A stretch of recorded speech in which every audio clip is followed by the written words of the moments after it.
Coucou, je m'appelle Julie, je suis orthophoniste et aujourd'hui pour la capsule Coco Placotte, j'ai envie de te parler de la communication avec bébé. Peu de temps après avoir accouché, il y a quelqu'un de mon entourage qui me dit au début, là, tu vas voir, un bébé, c'est juste un tube digestif avec une bouche, il fait juste téter, pleurer et remplir sa couche. Mais quand il va commencer à sourire puis à interagir, là, ça va valoir la peine. Je pourrais nommer à peu près 1000 raisons pour lesquelles je suis vraiment pas d'accord avec cette comparaison-là, mais je vais essayer d'aller à l'essentiel. C'est entre 0 et 2 ans que le cerveau de l'enfant est le plus sensible à la formation des circuits neuronaux pour le développement de son langage. Ce que ça veut dire, c'est qu'il y a énormément de connexions super importantes qui se font dans son cerveau pendant ces 2 premières années de vie qui vont contribuer à faire de l'enfant un bon communicateur. C'est fou, hein? Le parallèle le plus facile à faire, c'est la marche. L'enfant commence par contrôler les mouvements de sa tête. Après, il se tient assis sans soutien, puis il se lève, se tient debout pendant quelques secondes, finit par se tenir debout sans aide et fait enfin ses premiers pas. C'est exactement le même principe pour le langage. L'enfant doit franchir une série d'étapes importantes préalables à la production de ses premiers mots. On les appelle les précurseurs langagiers. Je vous donne un exemple. Dans ses premières semaines de vie, bébé gazouille. Précurseur. Son parent lui répond en parlant ou en gazouillant. Bébé gazouille encore. Son parent lui répond. On assiste à une première petite conversation. Bébé commence à initier et maintenir le contact visuel avec son parent. Précurseur. Pour être en interaction, pour avoir son attention ou pour lui communiquer un besoin. Rapidement, il apprend que communiquer, c'est payant parce que ses parents lui donnent une rétroaction positive et chaleureuse en échange. Bébé intègre alors progressivement aussi le tour de rôle ou le tour de parole.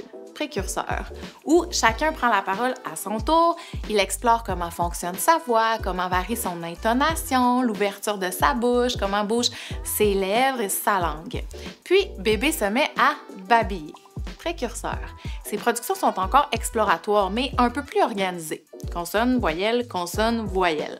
Maman. Ses parents donnent un sens à ses productions.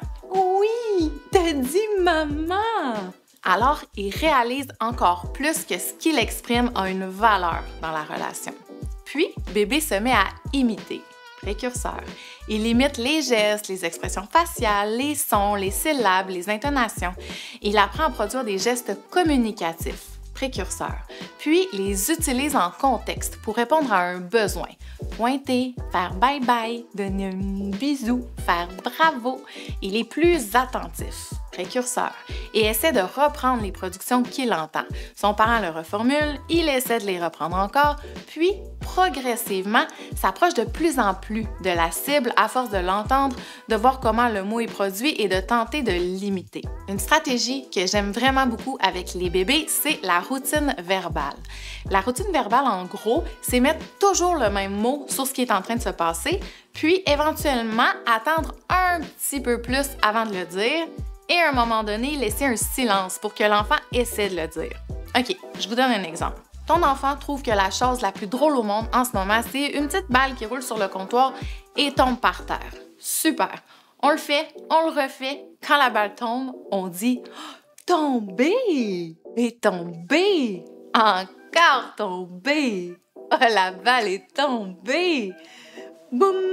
Tombée la balle! » Quand tu le refais au moins 349 fois, tu peux laisser un petit suspense avant de la faire rouler, tomber. Ton enfant va probablement le demander, soit en vocalisant, soit en pointant, soit en te regardant. Il va peut-être essayer de prendre la balle pour la faire rouler lui-même. Peut-être aussi qu'il va essayer de le dire ou qu'il va essayer de dire quelque chose qui s'apparente à, comme B. Et là, tu vas pouvoir mettre des mots sur son intention. Oui, tu veux la balle? On la fait tomber et tomber la balle. Finalement, ça devrait ressembler à quoi exactement le langage d'un enfant à l'âge d'1 an? Pour toute l'information à jour concernant les indicateurs développementaux importants au plan du langage et de la communication, je t'invite à consulter le site du groupe Neuron. Ciao, ciao!